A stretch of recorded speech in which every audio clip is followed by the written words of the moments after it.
ایک دن تیسمار خان اپنے دوستوں کے پاس بیٹھا خوش گپیوں میں مصروف تھا۔ وہ انہیں اپنی بہادری کی داستانیں سنا رہا تھا۔ اس کے دوست بڑی دلچسپی سے اس کی شیخیاں سن رہے تھے اور لطف اندوز ہو رہے تھے۔ وہ سب جانتے تھے کہ تیسمار خان نہایت بزدل شخص ہے۔ یہ بہادری کے سب قصے تو من گھڑت ہیں۔ تیسمار خان کو اس بات کی کوئی پرواہ نہیں تھی کہ اس کے دوست اس کے بارے میں کیا رائے رکھتے ہیں۔ وہ تو خود کو ان سے ممتاز ثابت کر کے تسکین پا رہا تھا۔ اس دن تو تیسمار خان نے گپ ہانکنے میں حد ہی کر دی۔ وہ کہہ رہا تھا، تم لوگ شاید یہ نہیں جانتے کہ میں کتنا طاقتور ہوں، میرے بازوؤں میں کتنا دم ہے۔ میں اگر برگد کے درخت کو اپنے بازوؤں کے حلقے میں لے کر کھینچوں تو وہ زمین سے ہی اکھڑ جائے۔ یہ سن کر سب دوستوں کی آنکھیں پھٹی کی پھٹی رہ گئیں۔ میاں تیسمار خان، تم نے کبھی برگد کا درخت اکھاڑا بھی ہے؟ ایک دوست نے حیرانگی سے پوچھا۔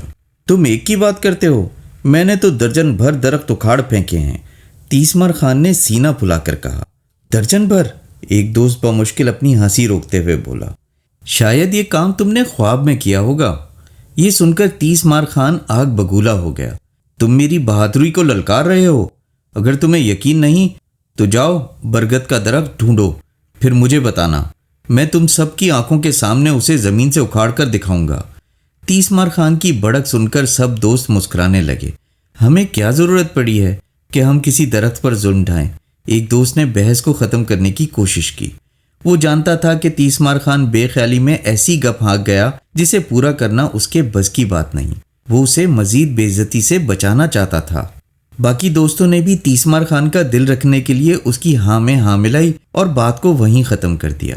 سب دوست تو وہاں سے رخصت ہو گئے، مگر تیسمار خان کے دل میں یہ چبھن ہونے لگی کہ لوگ اس کی بات پر یقین نہیں کرتے۔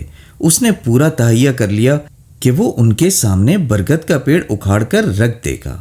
اگلے دن وہ برگد کی تلاش میں نکل کھڑا ہوا۔ کافی دیر بھٹکنے کے بعد وہ ایک گاؤں میں پہنچا۔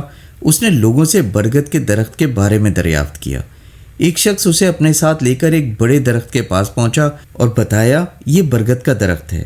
جب تیسمار خان نے برگد کو دیکھا تو اس کی سٹی گم ہو گئی۔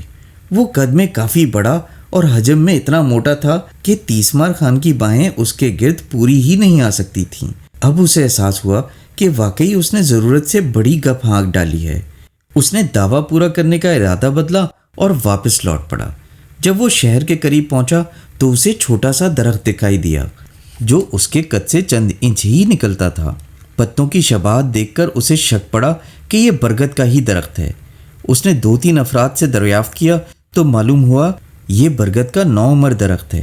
تیسمار خان نے اسے اپنے بازوؤں میں لے کر اوپر کھینچنا چاہا مگر کچھ حاصل نہیں ہوا۔ وہ اسی درخت کے نیچے بیٹھ کر سوچ و بچار میں مصروف ہو گیا۔ اچانک اس کے ذہن میں ایک ترکیب آئی۔ وہ وہاں سے بڑھئی کے پاس پہنچا اور اس سے چند سوال کیے۔ جواب پا کر وہ وہاں سے نکلا اور مختلف جگہ گھومتا رہا۔ شام تک اس نے ایک بڑا تھیلا حاصل کر لیا تھا۔ اس کے دوستوں نے اس کے ہاتھ میں تھیلا دیکھا تو بڑے حیران ہوئے اور پوچھا، اس میں کیا ہے؟ مگر تیسمار خان نے کچھ بتانے سے گریز کیا۔ اگلی صبح وہ تھیلے کے ہمراہ برگد کے درخت پر پہنچا اور اس کی جڑوں سے مٹی ہٹانے لگا۔ اس نے اپنی کلاڑی سے جڑوں پر ضربیں لگائیں اور انہیں جگہ جگہ سے توڑ پھوڑ دیا۔ اس کے بعد اس نے بڑی احتیاط سے تھیلے کا منہ کھولا اور کٹی پھٹی جڑوں پر تھیلے میں سے کچھ نکال کر چھڑکنے لگا۔ تھیلے میں دراصل دیمک کے کیڑے تھے جو اس نے مختلف جگہوں سے اکٹھے کیے تھے۔ جڑوں میں دیمک بھرنے کے بعد وہ واپس لوٹ آیا۔ وہ بلا ناغہ وہاں جاتا اور دیمک کی کارکردگی دیکھتا رہتا۔ بالآخر وہ دن آن ہی پہنچا جب برگد کی جڑیں خاطر خواہ حد تک کمزور ہو گئیں۔ تیسمار خان نے مٹی سے دیمک زدہ جڑوں کو چھپایا اور اپنے دوستوں کے پاس جا پہنچا۔ اس نے بڑے فخر سے انہیں بتایا کہ اس نے برگد کا ایک درخت ڈھونڈ نکالا ہے اور اب وہ اسے زمین سے اکھاڑنے کا مظاہرہ کرنے والا ہے۔ دوستوں نے اسے سمجھانا چاہا مگر تیسمار خان انہیں زبردستی ساتھ لے کر برگد کے درخت کے پاس پہنچ گیا۔ پہلے تو سب دوست یہ دیکھ کر ہنسنے لگے کہ تیسمار خان نے برگد کا کیسا ننھا درخت ڈھونڈا ہے۔ بہرحال ننھا درخت ہی صحیح، زمین سے اکھاڑ نکالنا کوئی آسان بات نہیں تھی۔ تیسمار خان نے اپنے بازوؤں کو زوردار جھٹکے دیے اور آگے بڑھ کے درخت کے تنے کو اپنے بازوؤں کے حصار میں لے لیا۔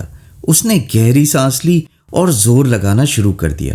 اس کے بازوؤں میں سوئیاں چبھتی ہوئی محسوس ہو رہی تھیں۔ تیسمار خان جوں جوں زور لگا رہا تھا تو اس کا چہرہ سرخ ہو رہا تھا۔ اس نے پوری قوت سے درخت کو جھٹکے لگانا شروع کیے۔ درخت کی جڑیں پہلے ہی دیمک زدہ تھیں۔ چند جھٹکوں کے بعد درخت زمین سے چند انچ باہر آیا۔ تیسمار خان یہ دیکھ کر بے حد خوش ہوا۔ وہ اب مزید جوش و خروش سے جھٹکے لگا رہا تھا۔ اچانک اسے محسوس ہوا کہ اس کی ٹانگوں میں بھی سوئیاں چبھ رہی ہیں۔ پھر اسے یاد آیا کہ سوئیاں کون چبو رہا ہے۔ وہ تیزی سے پیچھے ہٹا اور پاگلوں کی طرح خود کو جھاڑنے لگا۔ اس کے پیچھے ہٹتے ہی برگد کا درخت زمین پر جا گرا۔ دیمک کے کیڑوں نے تیسمار خان کے جسم پر کاٹ کاٹ کر زخم بنا دیے تھے۔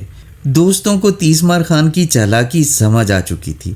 انہوں نے اسے مزید تکلیف دینا مناسب نہیں سمجھا۔ وہ اسے ساتھ لے کر حکیم کے پاس آ گئے۔ حکیم نے تیسمار خان کو نہلایا اور اس کے جسم پر مرہم لگا دیا۔ تیسمار خان کے پورے بدن میں آگ لگی ہوئی تھی۔ وہ تکلیف سے بری طرح کرا رہا تھا۔ اس نے کانوں کو ہاتھ لگایا کہ وہ آئندہ ایسی بات نہیں کہے گا جسے پورا کرنے کے لیے اسے اتنی تکلیف سے گزرنا پڑے۔ بہرحال اس نے یہ دعویٰ تو سچ کر دکھایا تھا کہ وہ برگد کا پیڑ اکھاڑ سکتا ہے۔